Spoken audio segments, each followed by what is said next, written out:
कभी कभी ना किसी देश के सामने एक ऐसा मुश्किल सवाल आ खड़ा होता है जहां दिल और दिमाग के बीच एक लड़ाई सी छिड़ जाती है। मतलब एक तरफ तो होती है इंसानियत की पुकार और दूसरी तरफ होते हैं अंतर्राष्ट्रीय कानून के सख्त नियम। तो ऐसे में एक देश को कौन सा रास्ता चुनना चाहिए? आइए आज इसी दुविधा को जरा समझने की कोशिश करते हैं।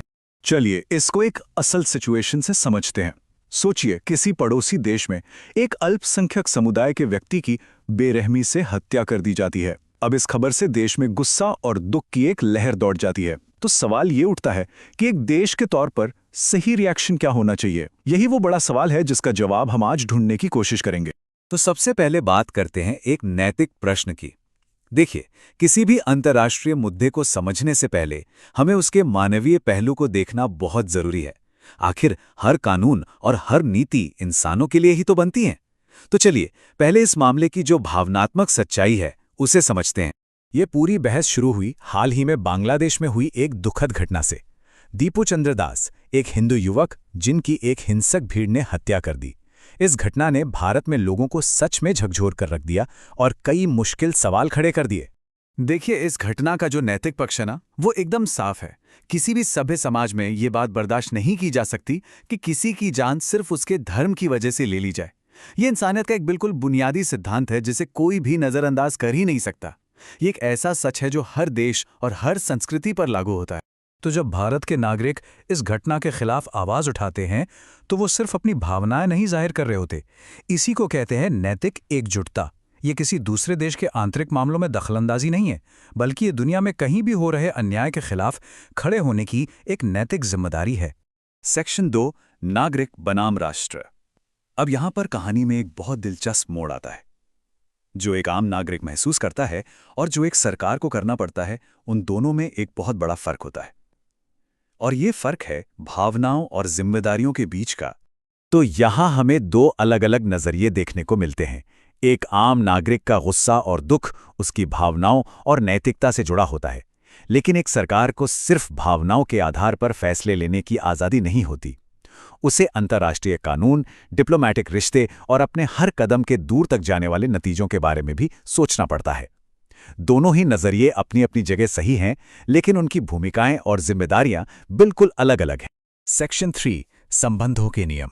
तो ठीक है, इमोशन से हटकर अब जरा नियमों की बात करते हैं। अंतर्राष्ट्रीय कानून का वो ढांचा क्या कहता है जो देशों के आपसी व्यवहार को कंट्रोल करता है? ये इस कहानी का दूसरा और शायद सबसे कॉम्प्लेक्स पहलू है। अंतर्राष्ट्रीय कानून का एक बहुत ही जरूरी सिद्धांत है जो यूनाइटेड नेशंस चार्टर के आर्टिकल 27 में लिखा है। ये साफ साफ कहता है कि कोई भी देश किसी दूसरे देश के घरेलू मामलों में सीधे दखल नहीं दे सकता।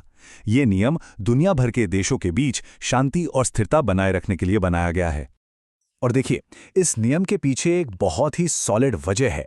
जरा सोचिए, अगर आज भारत इस नियम को तोड़कर बांग्लादेश के मामले में सीधे दखल देता है, तो कल को कोई और देश भी भारत के किसी अंदरूनी मामले में दखल देने का बहाना ढूंढ सकता है। ये एक ऐसा दरवाजा खोलने जैसा है जिसे बाद में बंद करना बहुत बहुत मुश्किल हो जाएगा। तो फिर एक देश के पास रास्ते क्या बचते हैं? देखिए, सीधा मिलिट्री एक्शन या कोई भी जबरदस्ती की कार्रवाई तो अंतर्राष्ट्रीय कानून के खिलाफ है, लेकिन इसका मतलब ये बिल्कुल नहीं कि एक देश चुपचाप बैठा रहे। सही तरीका है डिप्लोमैटिक प्रेशर बनाना, यानी बातचीत, चर्चा और अंतर्राष्ट्रीय मंचों के जरिए अपनी चिंता जताना। तो अब सवाल ये उठता है कि इस मुश्किल सिचुएशन में भारत ने क्या किया? उसने कैसे नैतिकता की पुकार और कानून की सीमाओं के बीच एक बैलेंस बनाने की कोशिश की? आइए भारत के कदमों को समझते हैं। भारत ने इस मामले पर कई कदम उठाए। सबसे पहले विदेश मंत्रालय ने ऑफिशियल तौर पर अपनी चिंता जताई। दूसरा, उन्होंने बांग्लादेश सरकार से वहां के अल्पसंख्यकों की सुरक्षा सुनिश्चित करने की अपील की। और तीसरा, भारत ने किसी भी तरह की अग्रेसिव कार्रवाई करने से खुद को दूर रखा। इस तरह के अप्रोच को कहते हैं रणनीतिक संयम या स्ट्रैटेजिक रिस्ट्रेंट। आसान शब्दों में इसका मतलब है कि आप अपनी ताकत का दिखावा नहीं करते, बल्कि शांति से और डिप्लोमैटिक तरीकों से अपनी बात मनवाने की कोशिश करते हैं। ये एक तरह से पर्दे के पीछे की डिप्लोमेसी है।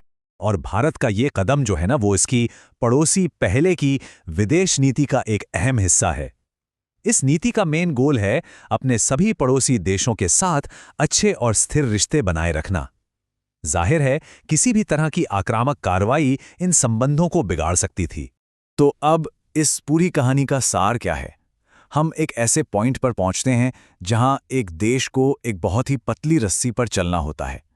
एक तरफ नैतिकता का दबाव है और दूसरी तरफ कानून की सीमाएं हैं। ये बैलेंस की एक बहुत मुश्किल खोज है। तो पहला सवाल ये उठता है कि क्या अन्याय को देखकर चुप हो जाना चाहिए? और जवाब बिल्कुल साफ है, नहीं। किसी भी तरह के अन्याय को देखकर चुप रह जाना एक तरह से उस अन्याय को सपोर्ट करने जैसा ही है। ये कोई ऑप्शन हो ही नहीं सकता।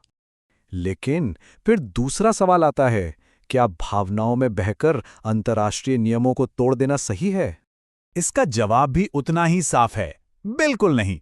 अगर हर देश अपनी भावनाओं के आधार पर इंटरनेशनल नियमों को तोड़ने लगेगा तो पूरी दुनिया में अफरा तफरी मच जाएगी। इससे शायद कुछ देर के लिए संतुष्टि मिले, लेकिन लंबे समय में यह सबके लिए नुकसानदेह होगा। तो फिर सही रास्ता है क्या? ऐसा लगता है कि सही रास्ता इन 3 चीजों से मिलकर बनता है। सबसे पहले, अन्याय के खिलाफ अपनी आवाज बुलंद करो। दूसरा, जो पीड़ित हैं उनके साथ खड़े रहो, उनका समर्थन करो। और तीसरा और सबसे जरूरी, अपने हर कदम में समझदारी और संतुलन का दामन कभी मत छोड़ो। एक जिम्मेदार और शक्तिशाली देश की असली पहचान सिर्फ जोर-जोर से चिल्लाने में नहीं होती। असली पहचान इस बात में है कि वो कितनी समझदारी और नैतिकता के साथ दुनिया को लीड कर सकता है और मुश्किल समय में सही बैलेंस बना सकता है। तो आखिर में हम इस नतीजे पर पहुंचते हैं, एक सच्चे और जिम्मेदार राष्ट्र का कर्तव्य है कि वो अपनी नैतिक आवाज को कभी मरने ना दे, लेकिन साथ ही उसे ये भी पक्का करना होगा कि उसकी आवाज दुनिया में शांति और व्यवस्था बनाए रखने वाले नियमों को न तोड़े। यही दिल और दिमाग के बीच का वो संतुलन है जो एक महान राष्ट्र की असली पहचान है।